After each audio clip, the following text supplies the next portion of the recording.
प्रयागराज महाकुंभ 2025 में अखिलेश यादव का शामिल होना और उनका धार्मिक नेताओं से आशीर्वाद लेना राजनीति के नए मोर्चे पर एक बड़ा घटनाक्रम बन गया है।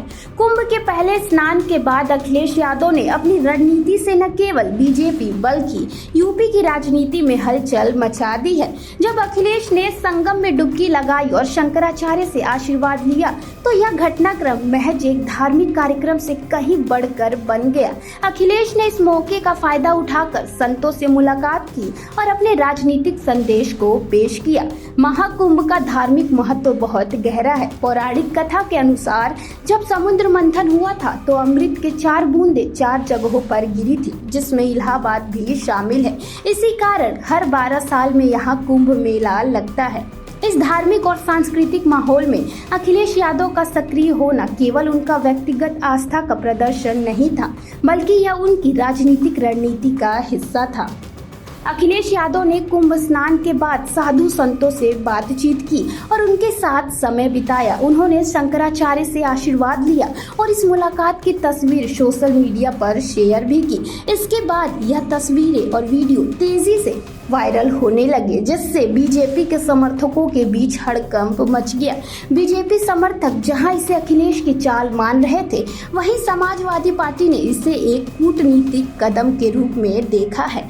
अखिलेश यादव ने अपनी धार्मिक यात्रा को केवल आस्था के रूप में नहीं देखा, बल्कि इसे बीजेपी के खिलाफ एक राजनीतिक हथियार बना दिया।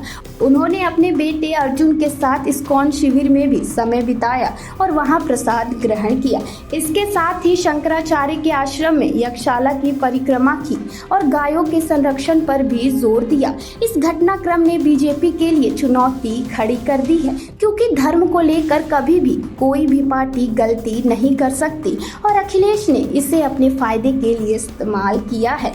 इस पूरे घटनाक्रम का महत्व यह है कि जब यूपी में 2027 विधानसभा चुनाव की तैयारी हो रही है, तब इस तरह के धार्मिक आयोजनों में सक्रिय भागीदार से अखिलेश यादव ने अपनी धर्मनिरपेक्ष छवि को और मजबूत कर लिया है।